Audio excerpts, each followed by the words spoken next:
মুসা আলাইহিস সালাম আল্লাহরে বললেন, আল্লাহ মাইয়াকুনু জালিসি ইয়াউমাল কিয়ামা, কিয়ামতের দিন আমার সাথী কে হবে? আল্লাহ বললেন, সাহিবুকা ফিল জান্নাতি জাজ্জার, কিয়ামতের দিন তোমার সাথী হবে একজন কসাই। কে হবে? জোরে বলেন না। সাইয়েদনা মুসা আলাইহিস সালাম একটু ফেড়া হলেন, কিরে কসাই কেন আমার সাথী হবে? আমি নবী মানুষ, নবী হবে আমার সাথী, আল্লাহর ওলিরা হবে আমার সাথী, কেন কসাই হবে আমার সাথী? রব্বুল আলামিন বললেন, মুসা যাও নিজেই যে দেখে আসো কেন কসাই হবে তোমার সাথী। সাইয়েদনা মুসা আলাইহিস সালাম কসাইয়ের দোকানে গেলেন, যে দেখে না কসাইয়ের স্পেশাল কোনো আমল নাই, খালি গোশত কাটে। কি কাটে? সারাদিন গোশত কাটার পরে বিকেল বেলা বড় একটা গোশতের টুকরা নিয়ে প্যাকেট করে বাড়ির দিকে রওনা হয়। সাইয়েদনা মুসা আলাইহিস সালাম তিনিও কসাইয়ের পেছনে পেছনে ছদ্মবেশে রওনা হয়ে যায়। কসাই বাড়িতে ঢুকার পরে সাইয়েদনা মুসা আলাইহিস সালাম দরজায় নক করতে লাগলেন। কসাই দরজা খুলে দিতে লাগলো। সাইয়েদনা মুসা আলাইহিস সালাম পরিচয় গোপন করে বলে, আমি একজন মুসাফির, আজকে রাতে ও কসাই ভাই আপনার বাড়িতে থাকতে চাই। কসাই বলে, আহলান সাহলান, আসেন এই ঘরের মধ্যে বসেন, পাশের ঘরে আমার একটু কাজ আছে। পাশের ঘরে যে কসাই মাচার উপর থেকে বৃদ্ধা একটা নারীকে নামিয়ে নিজ হাতে গোসল করে টাওয়াল দিয়ে গা মুছে গোশত রান্না করে রুটি বানিয়ে রুটি আর গোশত এই বৃদ্ধা মহিলার মুখের মধ্যে তুলে দেয়। মহিলাটা তৃপ্তি সহকারে খাওয়ার পরে হাত দুইটা উপরের দিকে তুলে আঁচলটা পেতে আল্লাহর ডেকে বলে, আল্লাহ আমার ছেলের উপর আমি সন্তুষ্ট, এই বলে বিড়বিড় করে কি যেন দোয়া করে দেয়। মহিলাটাকে খাওয়ানোর পরে কসাই প্লেটের মধ্যে গোশত আর রুটি এনে সাইয়েদনা মুসার কাছে এসে বলে, ও মুসাফির ভাই, এই নেন আপনার রাতের খাবার। রাতের খাবার খেয়ে আপনি ঘুমিয়ে যান, সকালে আপনি যাবেন আপনার পথে, আমি যাব আমার দোকানে। সাইয়েদনা মুসা বলে, ও কসাই আগে বলো এই বৃদ্ধা মহিলাটাকে। কসাই বলে, এই বৃদ্ধা মহিলাটা ছাড়া দুনিয়ায় আমার কেউ নাই, আমি ছাড়া ওই বৃদ্ধা মহিলার কেউ নাই। এই মহিলাটা হলো আমার জনম দুঃখিনী মা, মা ছাড়া আমার কেউ নাই, আমি ছাড়া ও মায়ের কেউ নাই। প্রতিদিন আমি আমার মারে গোসল করাই, নিজ হাতে রান্না করে খাওয়াই। সাইয়েদনা মুসা বলে, তোমার মা হাত তুলে কি দোয়া করলো এটা বলো। কসাই বলে, আমার মা প্রতিদিন রাতে খুশি হয়ে একটা পাগলা দোয়া করে, গত কয়েক বছর ধরে এই দোয়াটা করছে, অনেক বছরের দোয়া, আমি জানি কোনোদিন এই দোয়াটা কবুল হবে না। সাইয়েদনা মুসা বললেন, কি দোয়া? কসাই বলে, আমার মা খুশি হওয়ার পরে চোখের পানি ছেড়ে দিয়ে হাত তুলে বলে, আল্লাহ আমি আমার ছেলের উপর অনেক সন্তুষ্ট, শুনেছি এই জামানার বনি ইসরায়েলের সবচেয়ে বড় পয়গম্বর, তার নাম নাকি মুসা কালিমুল্লাহ।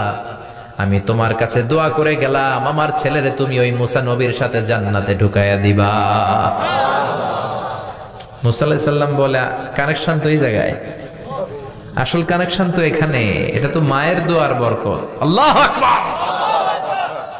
এজন্য মায়ের দোয়ার বরকতে কসাইকেও নবীর সাথী বানিয়ে দিয়েছে কে?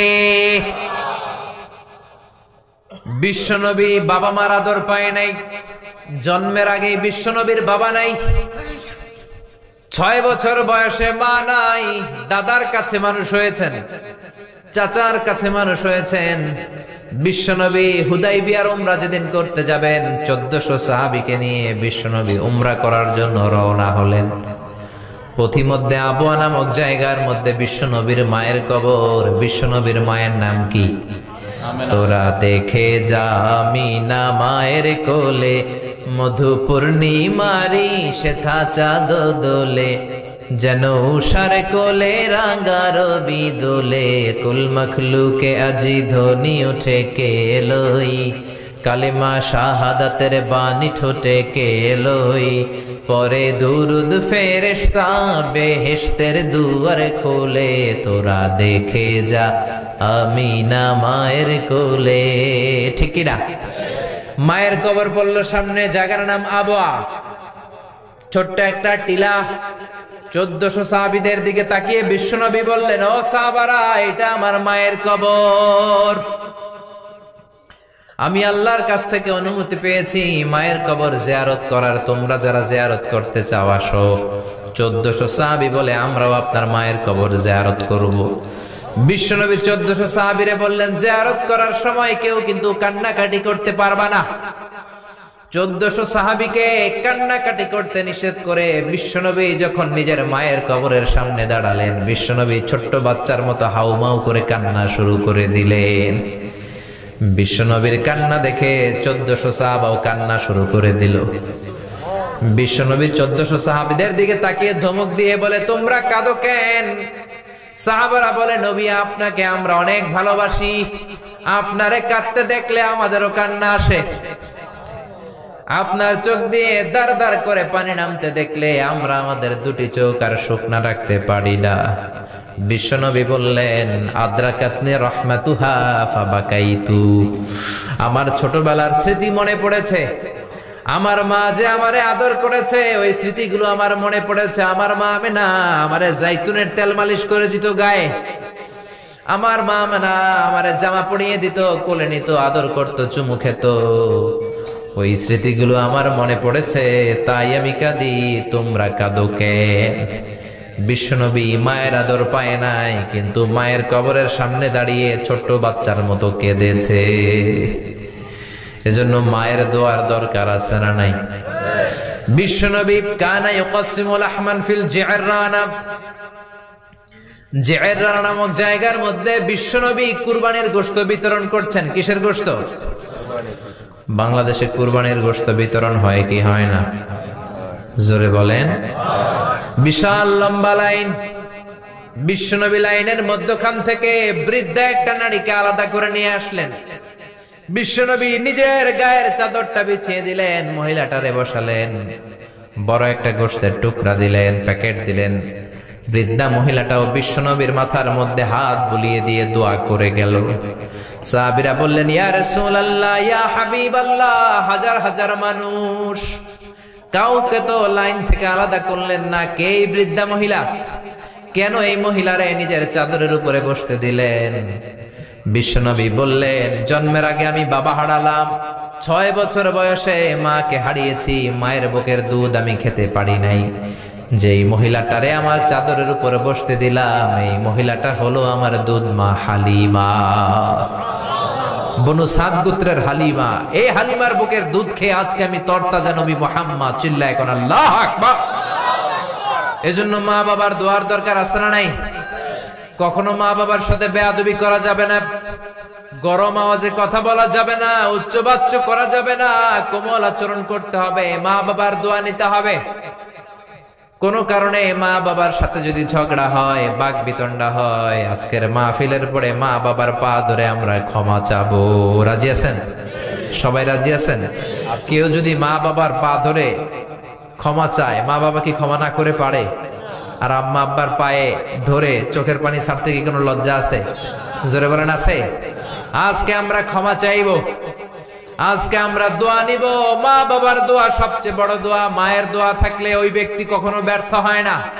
মায়ের দোয়া, আল্লাহর রহমত, এই দুইটা যদি জিনিস যদি কারো জীবনে থাকে, সফলতা তার হাতে ধরা দিবে, ঠিক কিনা? এজন্য আল্লাহ বললেন, আমার স্পেশাল ফয়সালা দুইটা। কয়টা? وَقَضَى رَبُّكَ أَلَّا تَعْبُدُوا إِلَّا إِيَّاهُ وَبِالْوَالِدَيْنِ إِحْسَانًا। প্রথম ফয়সালা ইবাদত হবে একজনের, তিনি কে? আল্লাহ। আল্লাহ ছাড়া অন্য কারো জিকির করা যাবে? আল্লাহ ছাড়া অন্য কারো কাছে চাওয়া যাবে? আল্লাহ ছাড়া কোনো মাজারে যে সেজদা দেয়া যাবে? দ্বিতীয় ফয়সালা হলো মাতা পিতার খেদমত করতে হবে। وَقُلْنَا يَا آدَمُ اسْكُنْ أَنْتَ وَزَوْجُكَ الْجَنَّةَ وَكُلَا مِنْهَا حَيْثُ شِئْتُمَا رَغَدًا وَلَا تَقْرَبَا هَذِهِ الشَّجَرَةَ فَتَكُونَا مِنَ الظَّالِمِينَ। পড়েন আল্লাহু আকবার। আল্লাহ ডেকে বললেন, আদম, তুমি আর তোমার স্ত্রী হাওয়া দুইজনে মিলে জান্নাতে থাকো, কিন্তু জান্নাতের নিষিদ্ধ গাছের কাছে যেও না, নিষিদ্ধ ফলটাও খেও না। এই ফল ছাড়া জান্নাতের যা যা খেতে মন চায় সব তৃপ্তি সহকারে খাও। সুবহানাল্লাহ। তাহলে সাইয়েদনা আদম আলাইহিস সালাম আর হাওয়া আলাইহিস সালাম, এই দুইজনের মধ্যে বিয়ে পড়াই দিলেন কে? এই পৃথিবীর সব নবীরা বিবাহিত ছিলেন। কি ছিলেন? বিবাহিত ছিলেন। আরবা'আন মিন সুনানিল মুরসালিন, চারটা সুন্নাত সব নবীদের সুন্নাত। তিরমিজির হাদিস, এক নাম্বার আল হায়া, লাজুকতা। সব নবীরা লজ্জাশীল ছিলেন। কি ছিলেন?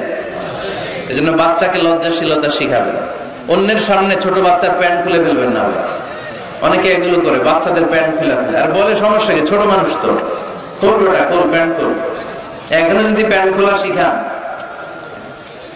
নাফরমান হবে, টেন্ডারবাজ হবে, এগুলো চাঁদাবাজ হবে। ঠিক কি না? ভদ্রতা তার মধ্যে আসবে না, শিষ্টাচারিতা আসবে না। ছোট বাচ্চা হলো, তার একটা প্রেস্টিজ আছে না নেই? কখনো বাচ্চাদের প্যান্ট খোলা যাবে আল হায়া, লাজুকতা। বিষ্ণু ঈসা ইসলাম আম্মাজান হালিমাতুস সাদিয়া রাদিয়াল্লাহু তাআলা আনহার বাড়িতে লালিত পালিত হয়েছেন 5টি বছর। বিষ্ণু ঈসা ইসলামের দুধ মা হালিমাতুস সাদিয়া বলে, এই কুরাইশি মুহাম্মদকে এনে দুধ খাওয়াতাম, কিন্তু এই ছোট্ট মুহাম্মদ কখনো কাঁদে না, ব্যথা পেলেও কাঁদে না, ক্ষুধা লাগলেও কাঁদে না। শুধু মুহাম্মদের লজ্জাস্থানের জায়গা থেকে কাপড়টা সরে গেলে শিশু মুহাম্মদ চিৎকার দিয়ে ওঠে। লজ্জাশীল ছিলেন। চারটা সুন্নাত সব নবীদের ছিল। লাজুকতা। 2 নাম্বার আসিওয়াক, মেসওয়াক। মেসওয়াক করেন তো? 3 নাম্বার আত-তাআত্তুর, আতর মাখা। আতর মাখেন তো? 4 নাম্বার নিকাহ, বিয়ে করা। সব নবীরা বিয়ে করেছেন। সুবহানাল্লাহ পড়ুন। এক্সেপ্ট অল্প কয়েকজন ছাড়া, যেমন ইয়াহইয়া আলাইহিস সালাম, সাইয়্যিদাম ওয়া হাসুরা, উনি ছিলেন নেতা এবং নারীদের প্রতি অনাসক্ত। অনেকে আরো কয়েকজনের ব্যাপারে বলে। ইবনে তাইমিয়া আলাইহি রাহমা বিয়ে করেননি। ইবনু জারির আত-তাবারি আলাইহি রাহমা বিয়ে করেননি। ইমাম আন-নাওয়াবি বিয়ে করেননি। এরকম হাতে গোনা কয়েকজন। তার মানে এগুলো এক্সেপশনাল। এগুলো কি এক্সেপশনাল? মেইন স্ট্রিম হচ্ছে বিয়ে করা। সব নবীরা বিবাহিত ছিলেন। এবং আল্লাহর হাবিব সাল্লাল্লাহু আলাইহি ওয়াসাল্লাম বলতেন, নিকাহ মিন সুন্নতি ফামান রাগিবা আন সুন্নতি ফালাইসা মিন্নি। বিয়ে আমি নবীর সুন্নাত, যার কাছে আমার সুন্নতের দাম নাই সে আমার উম্মত হতে পারবে না। আবার বিশ্বনবী যুবকদেরকে দেখলে ডেকে বলতেন, ইয়া মা'শারাশ শাবাব মান ইসতাতা'a মিনকুমুল বাআতা ফালইয়াতাযাওয়াজ। ও যুবক ছেলেরা, তোমাদের যাদের ক্ষমতা আছে তারা বিয়ে করো। তোমাদেরকে ডেকে বিশ্বনবী বলেছেন, ও যুবকেরা বিয়ে করো, বিয়ে করো। আর যদি বিয়ের সুযোগ না থাকে তাহলে রোজা রাখো। কি রাখো? ফাইন্নাহু লাহু বিজা। রোজা যৌন তাড়নাকে অবদমন করে, অবদমিত করে রাখে। এজন্য হয় বিয়ে করবা, আর বিয়ের সুযোগ না থাকলে রোজা রাখবা। বিয়ের চেষ্টা করলে ওই চেষ্টায় বরকত নাজিল করে কে? সালাসাতুন হাক্কুন আলাল্লাহি আউনুহুম। 3 শ্রেণীর ব্যক্তিকে সাহায্য করা আল্লাহ নিজের উপর আবশ্যক করে ফেলেছেন। নিজের জন্য আবশ্যক 3 শ্রেণীর ব্যক্তিকে সহায়তা করা। এর মধ্যে এক শ্রেণীর হচ্ছে আন-নাকিহ আল্লাযী ইউরিদুল আফাফ, এমন যুবক যে বিয়ে করার মাধ্যমে নিজের চরিত্রকে বাঁচাতে চায়। আল্লাহ বলে, ওই যুবককে সাহায্য করা আমি আল্লাহ আমার উপর ফরজ করে ফেলেছি। এজন্য যুবক ছেলেরা বিয়ে ট্রাই করো। সহজ করে দিবে কে? বিয়ে করলে রিজিকে বরকত দেয় কে? ইলতামিসু আর-রিজকা বিন-নিকাহ। তোমরা বিয়ে করার মধ্য দিয়ে আল্লাহর কাছে রিজিক তালাশ করো। বিয়ে করলেই বরকত দেয় কে? চিল্লায় বলতে হবে কে? আবার বিষ্ণু ইসলাম বললেন, যে বিয়ে করলো তার দিনের অর্ধেক পরিপূর্ণ করে দিল কে? ইযা তাযাওয়াজাল আবদু ইস্তাকমালা দীনুহু নিসফু দীনিহি। যে ব্যক্তি বিয়ে করলো তার দিনের অর্ধেক পূর্ণ করে দিল কে? ফালিয়াত্তাকিল্লাহা ফিন নিসফিল বাকি। তার দিনের অর্ধেক পূর্ণ হয়ে গিয়েছে, এবার সে তার দিনের বাকি অর্ধেক নিয়ে টেনশনে থাকুক। সুবহানাল্লাহ। বিয়ে করলে আপনার দিনদারির হাফ এটা কমপ্লিট, বাকি হাফ নিয়ে আপনি টেনশন করবেন। তাহলে বিয়ে করলে রিজিকে বরকত হয়, বিয়ে করলে আল্লাহর সাহায্য পাওয়া যায়, বিয়ে করলে ঈমানের অর্ধেক কমপ্লিট হয়ে যায়। শুধু বাকি অর্ধেককে কমপ্লিট করে দিলেই আমাকে পাক্কা জান্নাতি বানায় দিবে কে? এজন্য টাইমলি ম্যারেজ। দেরি করে বিয়ে করা যাবে? কখন বিয়ে করবেন?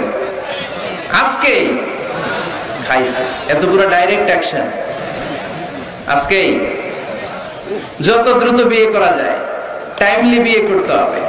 বিয়ে কখনো কারো সফলতা আটকায় রাখে না, রাখে? কথা বলেন, রাখে না। আপনার শেক্সপিয়ারের নাম শুনছেন? অ্যারিস্টটল নাম শুনছেন? মহাত্মা গান্ধী, এরা সবাই অল্প বয়সে বিয়ে করেছে। আমাদের এই বাংলাদেশের স্বাধীনতার স্থপতি বঙ্গবন্ধু শেখ মুজিবুর রহমান, উনিও খুব অল্প বয়সে বিয়ে করেছে। তো এই যে ওনারা এত কম বয়সে বিয়ে করলো, এই বিয়ে কি ওনাদের সফলতা আটকায় রাখছিল? কথা বলেন। বঙ্গবন্ধু শেখ মুজিবুর রহমান উনি কি সফল নেতা ছিলেন না? বিয়ে ওনাদেরকে সফল হওয়া থেকে বাধা দেয় নাই, ওনারা ঠিকই সফল ছিলেন। সমস্যাটা হলো ওনারা বিয়ে করে সফল হয়েছেন, কিন্তু আমরা সফলতা অর্জন করে তারপরে বিয়ের পিড়িতে বসতে চাই, ঠিক কিনা? বিয়ের কথা বললেই বলে হুজুর আগে একটা চাকরি হোক, কি হোক? হুজুর একটা নতুন ব্যবসা ধরে নেই, তারপর। কিন্তু জানি না একটা নতুন চাকরি আর একটা নতুন ব্যবসার শর্ত হলো আগে বিয়ে করা। আগে কি করা? এজন্য বিয়ে করতে হবে সময় মতো, ঠিক কিনা? টাইমলি ম্যারেজ ক্যাম্পেইন, এই ফরিদপুর ইয়াং যারা আছে তোমরা একটা ক্যাম্পেইন করতে পারো। এই ক্যাম্পেইনের নাম হবে টাইমলি ম্যারেজ ক্যাম্পেইন, সময় মতো বিয়ে করার ক্যাম্পেইন। তোমরা এই আজকে ওয়াজে যেগুলো বলবো এগুলোর মৌলিক চুম্বক অংশগুলোকে ব্যানার, ফেস্টুন আর প্লে কার্ডে নিয়ে বাড়ি বাড়ি যাবা, যে মেয়ের বাবা ছেলের বাবারে বুঝাবা যে সময় মতো বিয়ে দিয়ে দেন। দেখছেন চেয়ারম্যান সাহেব জোশ এসে গেছে, জোশ এসে গেছে না? তো তাহলে আজকের এই ফরিদপুরের মাহফিল থেকে আমরা এই চিন্তা নিয়ে যাব যে আমরা সময় মতো বিয়ে করবো, ঠিক কিনা? এতক্ষণ আমরা বিয়ের গুরুত্বের ব্যাপারে শুনলাম, এবার জানবো আমরা বিয়ের উদ্দেশ্য কি, কি উদ্দেশ্যে আমরা বিয়ে করি। দেখি কেউ শোনাতে পারে কিনা আমাকে বিয়ের উদ্দেশ্য কি, বলেন তো? হ্যাঁ, ভালোবাসা, বংশ বৃদ্ধি করা। হ্যাঁ, আর জোরে